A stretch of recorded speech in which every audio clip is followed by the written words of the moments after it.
To the Virax Intelligence Collective, Earth was a goldmine wrapped in a mystery, wrapped in a poorly defended firewall.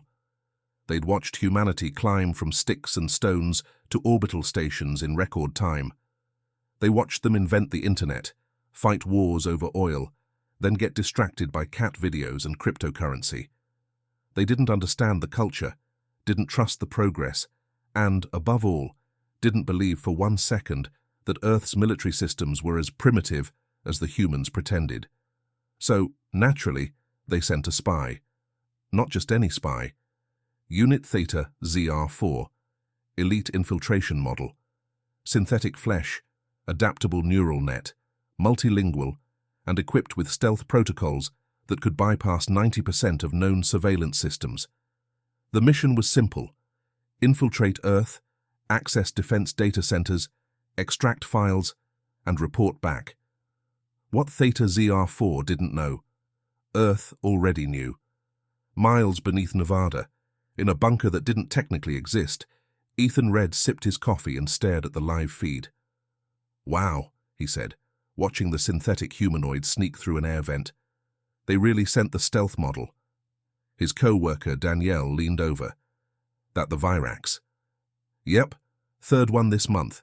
They keep trying to probe the same server cluster." "You let 'em in yet?"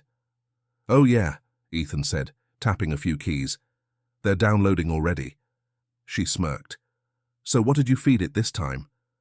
Ethan grinned. "Nothing but fake schematics, classified memos about reverse engineering alien tech from potatoes, and 30 gigabytes of ancient psychological warfare, which is just rickrolls and Ohio memes." Danielle burst out laughing. "You're evil." "I prefer the term strategically whimsical." Theta ZR4 moved through the facility like a ghost. No alarms, no human guards, no motion sensors. Too easy.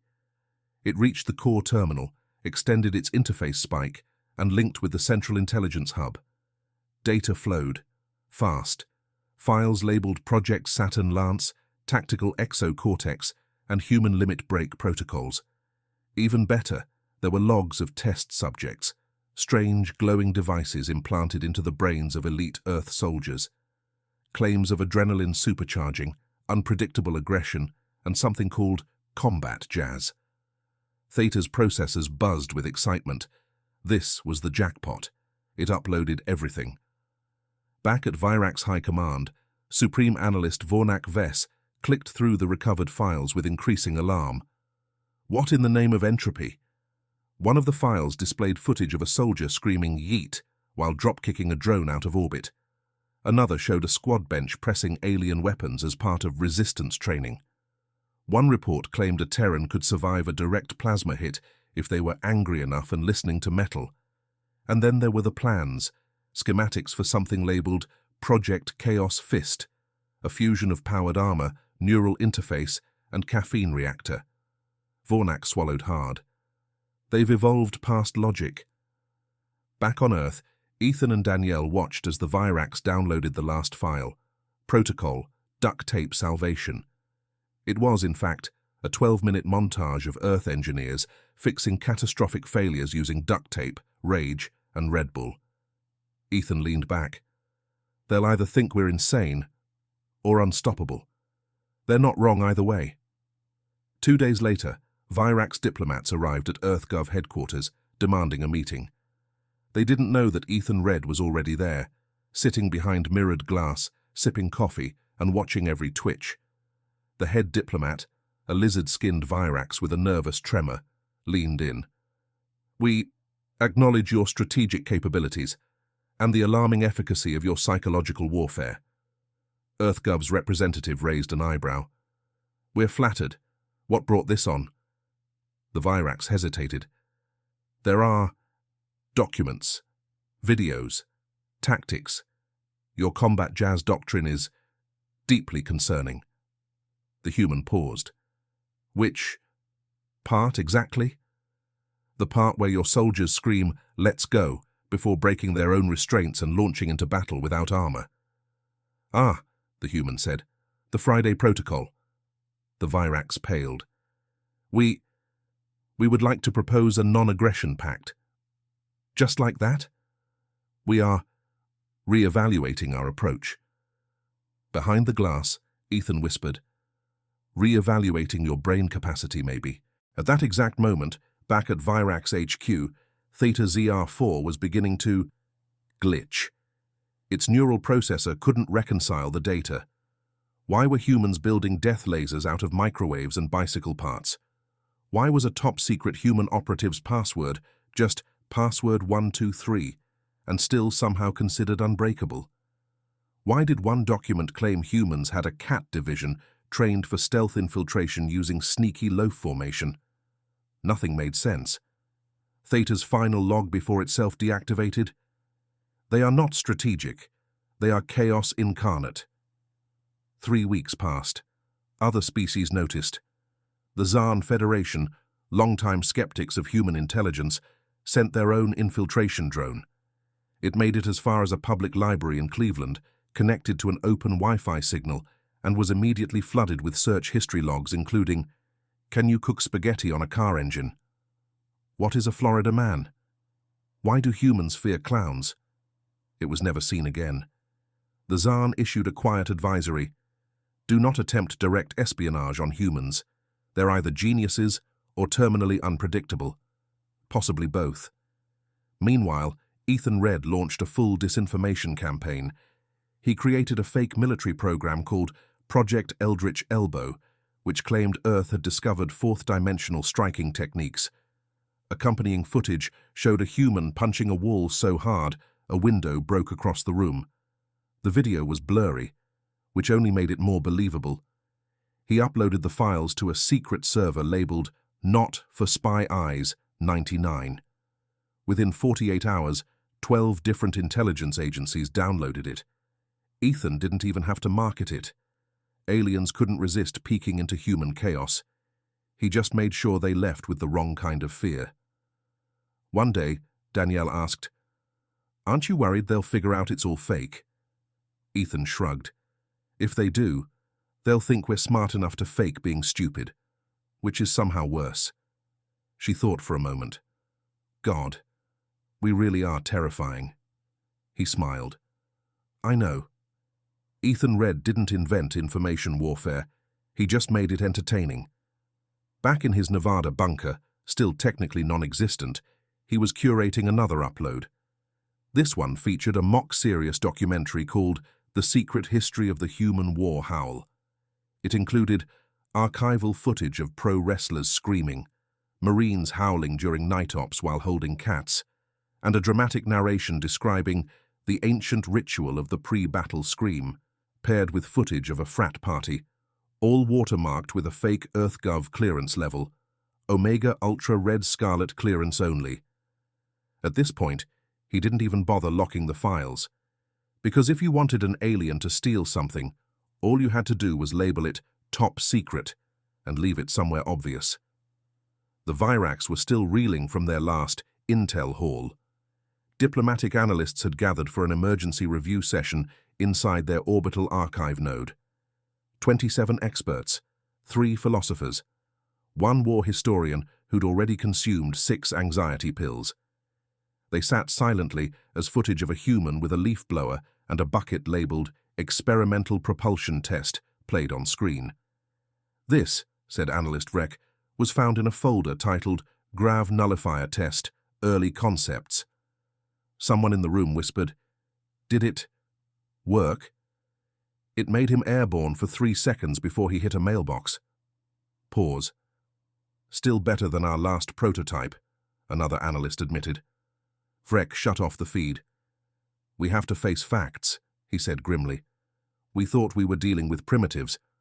What we are actually dealing with is—" He looked around the room. "A species that blends absurdity with effectiveness so seamlessly that we can't tell the difference." In orbit, Ethan's latest honeypot server went live. File structure, /documents, /experimental warfare, /videos, /combat test mango, /audio, /do not play, the do not play folder contained nothing but slowed-down audio of a raccoon eating chips, labeled Sonic Disruption Trials. It became a top download among Virax Black Ops. Two of their stealth cruisers failed internal diagnostics because they tried integrating the chip-munching audio pulse into their jamming tech. Ethan found out about it 2 days later and choked on his cereal laughing. Danielle walked in holding a report from EarthGov's Defense Division. "Ethan, the Kravari think we've developed a neural virus called Ligma." He froze. "Did they download the Ligma protocol?" She nodded. "And tried to use it on their military AI core." Ethan dropped his spoon. "I wrote that as a joke. I even named the payload Ligma Ballistics version 0.0.1. They believed it was short for Linguistic Genetic Malware Algorithm. They gave it an acronym. Yeah. We are gods now." The misinformation spread faster than light. Other species, normally cautious, deeply analytical, started folding under the pressure. The Drask Empire uploaded a full counter-guide titled How to Survive Human Close Quarters Tactics, featuring step-by-step instructions to avoid being hugged by a charging human, and never let them offer you just a sip of any drink. The Glax wrote an entire doctrine banning Earth music within 50 meters of troops, especially anything labeled AC/DC or Eminem pre-2009. A Zaan general unironically wrote in his war memoir, "We believed they were erratic and inefficient. But now we know. Chaos is their efficiency." Ethan launched another disinformation drop. This time, a weaponized tech brief. File name, Project GONK. A fake Terran exosuit inspired by the shape of a trash can, with an irregular motivational AI that constantly screamed encouraging phrases like, "You're doing great, sweetie. Punch harder, coward. Deploying SAS module." Ethan animated a fake demonstration video using a deepfake model and uploaded it to the darknets. It was downloaded 8,000 times in an hour. 2 weeks later, the Vurak proudly unveiled their own Gonk-style unit, built from misinterpreted schematics and entirely non-functional. They called it Project Glorious. It exploded on startup. Back at EarthGov, a very serious man in a very serious suit summoned Ethan. "You're destabilizing the galactic intelligence community," the man said flatly. Ethan looked up. "Is that a problem?" "Number, it's just that now our real weapons programs are being ignored." "You mean it worked?" "Yes. Our orbital cannon went unnoticed because the top 10 networks are still analyzing your combat jazz training loops." "Oh, the one where the guy backflips into a saxophone solo before hitting someone with a wrench?" "Exactly." Ethan smiled. "You're welcome." Virak's High Command held one last meeting. The head of operations held a final memo in trembling claws. It read, "Stop sending spies to Earth. We don't know if they're dangerous or just insane." Attached was an image. It was Ethan, wearing sunglasses, riding a shopping cart, firing what looked like a toaster taped to a drone controller. The caption? "Classified level, unhinged." Meanwhile, Ethan and Danielle watched the chaos unfold. "Do you think they're catching on?" she asked. Ethan shrugged. "Maybe." She looked at the server stats. "Even if they are, our fake files have been downloaded 2.3 million times, across 42 species." He leaned back. "Then I guess the galaxy just bought a full subscription to bullshit." And he clicked Upload on a new file, /weapons/project, risgod/status/too powerful for this galaxy. The Galactic Intelligence Oversight Council, an ancient, secretive body made of species so old their birth certificates were chiseled into moons, called an emergency session. Topic: Earth. More specifically, why every intelligence report involving humans read like either a comedy script or a confessional from a panicked intern. High Chancellor Versath of the Talun opened the session. "I would like to begin by reading an intercepted human file from Earth's Department of Defense." He cleared his throat. "If we train soldiers to shout 'get some' while skateboarding into enemy territory, we increase morale and reduce enemy reaction time due to confusion." The room fell into stunned silence. A Yaskari delegate slowly raised a limb. "Did it work?" The Chancellor flipped the page. Apparently, yes. Enemy units dropped weapons out of sheer disbelief. The room collectively groaned. They are doing this on purpose. Meanwhile, Ethan launched a new campaign. Codename, Operation Absolute Nonsense. The goal was simple. Escalate misinformation to the point where even Earth's real tactics would seem tame by comparison. Danielle walked in holding a datapad. Are we seriously uploading this? Ethan nodded. Yup. Let them try to pass the multiversal diplomacy protocol. She looked at the title page. Is this just a diagram of two humans arguing over pineapple on pizza? Yes. With side notes on aggression thresholds and flavor-to-rage ratio? Yes. You're a menace. I'm a patriot. Elsewhere, alien analysts tried to make sense of the download. Apparently, one Virax intelligence officer said, the Terrans use culinary conflict simulation to select diplomats. Another added, one of their senior military leaders, codename Gordon Ramsay, was observed screaming at soldiers over undercooked meat. This may be part of their command structure.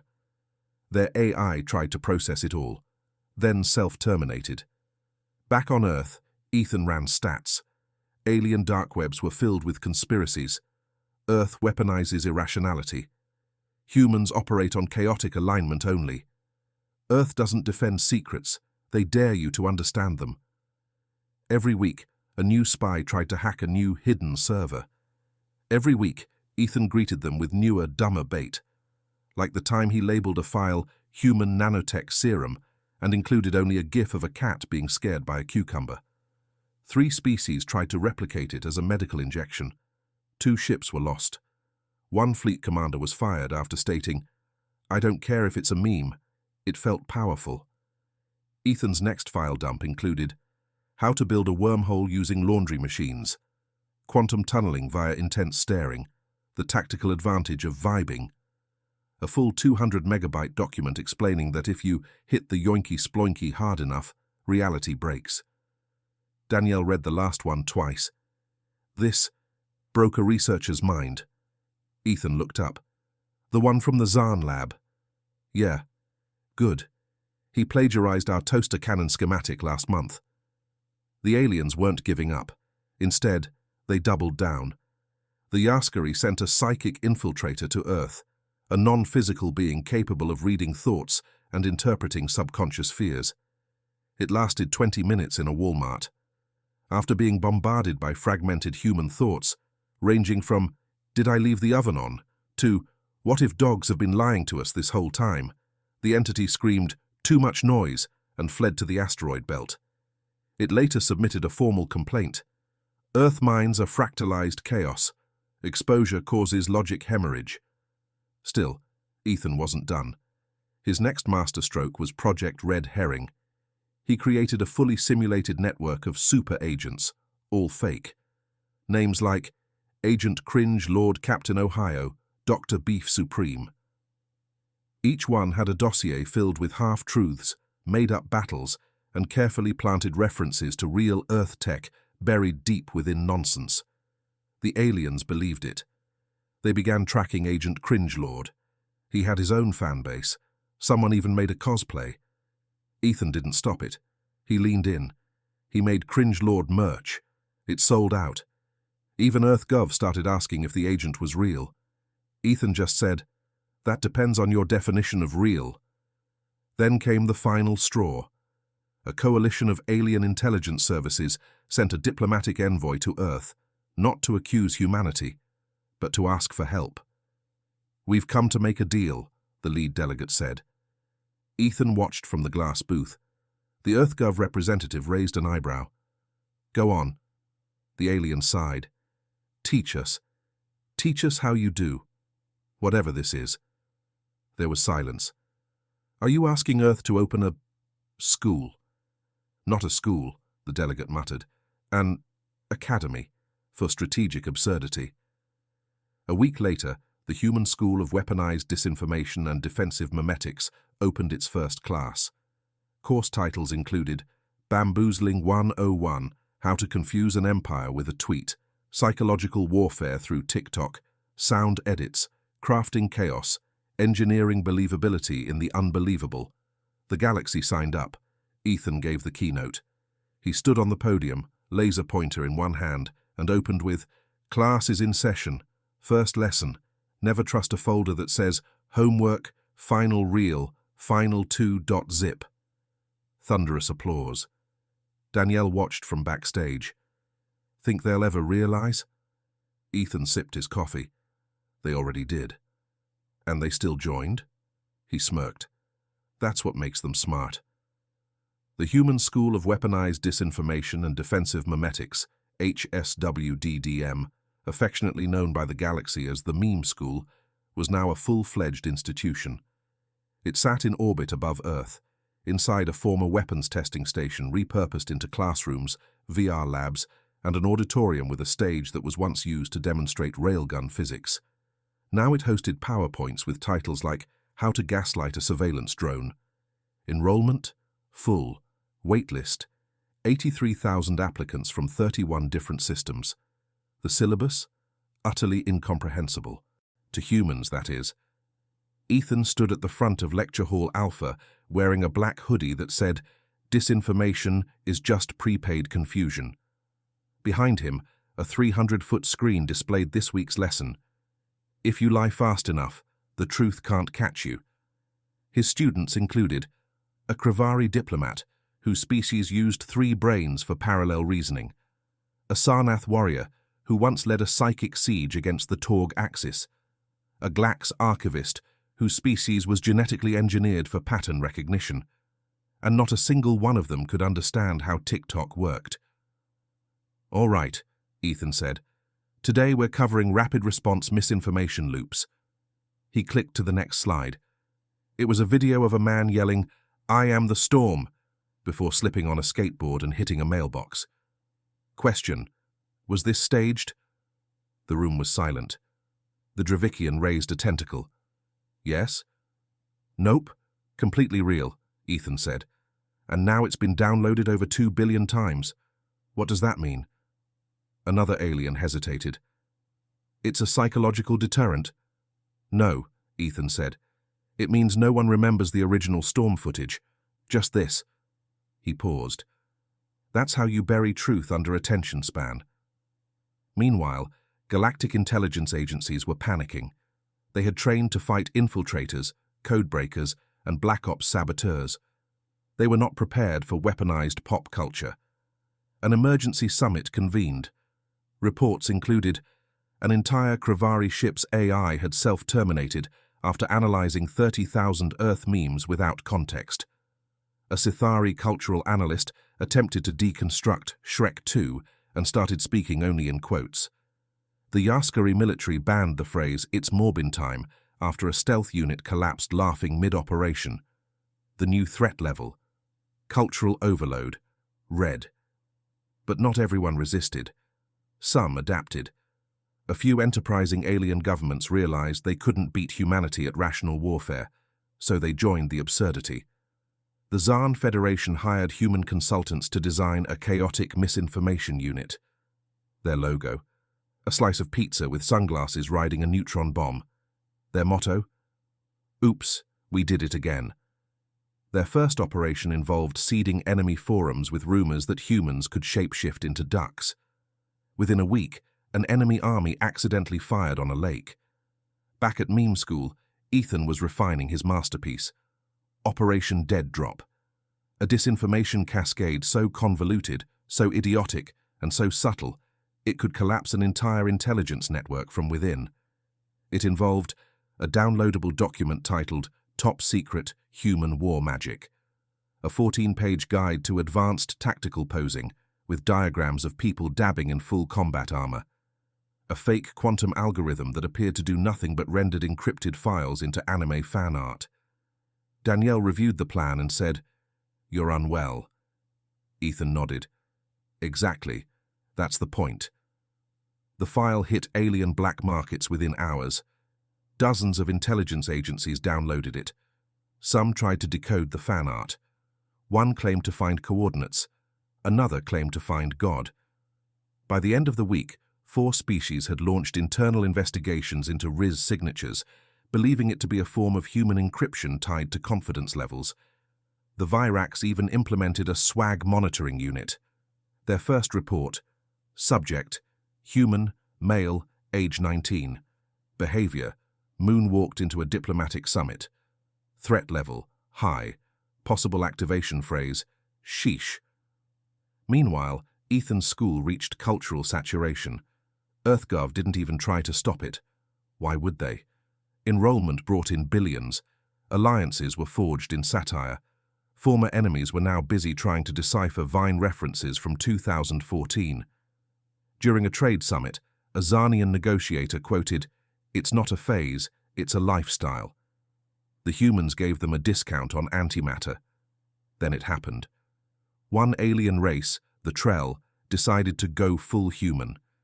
They attempted their own meme school. They called it the Academy of Based Tactics. Their first lesson was titled, "Cringe is a State of Mind." It failed immediately. Their humor modules imploded. One instructor began speaking only in minion memes and had to be sedated. Their curriculum included phrases like "hit them with the sleigh beam" and emotional damage protocol. Within a month, they sued Ethan for cultural malpractice. He sent back a legally binding reply that just said, "Cope." Danielle watched the fallout from Meme School's latest upload, Tactical Ligma, What They Don't Want You to Know, and asked the inevitable question, "Ethan, at what point do we stop?" He looked up from his console. "When they stop opening the files." She smirked. "So never." He winked. "Exactly." By the time Ethan uploaded Project Sigma Male, Human Warrior Archetypes in 4D space, Earth had already monetized its enemies' confusion. The file claimed to contain the personality matrices of elite Terran warriors, detailing how each Alpha, Beta, GigaChad variant operated in battle. In reality, it was just 20 minutes of motivational clips set to 2000s rock and one slideshow on grindset mindset. Ethan watched the download counter hit 4.8 million. Danielle walked in, horrified. The Krivari printed this out and made it mandatory reading for their officer corps. Ethan smiled without looking up. "And how are they doing?" "They lost a simulated war to a raccoon." "Perfect." On the galactic stage, chaos bloomed. The Virax declared Ethan's meme doctrine a weapon of mass disorientation. The Trell officially recognized vibe disruption as an act of war. The Glax initiated formal sanctions on Earth for strategic confusion via cultural hyperdensity. Ethan responded by releasing a limited edition hoodie. On the back it said, "I sank your empire with a Vine compilation." It sold out in 2 hours. The human school of weaponized disinformation was now franchising. Campuses opened near Saturn, orbiting Kepler 62F, and, humorously, on a former Krivari black site now called the LOL Zone. Courses expanded to include bait and switch memes, tactical irony for field ops, weaponized nostalgia, deploying childhood references against hostile forces, text-to-speech chaos, how one voice can end a peace treaty. EarthGov had stopped asking questions. One diplomat called it our most successful peacekeeping program to date.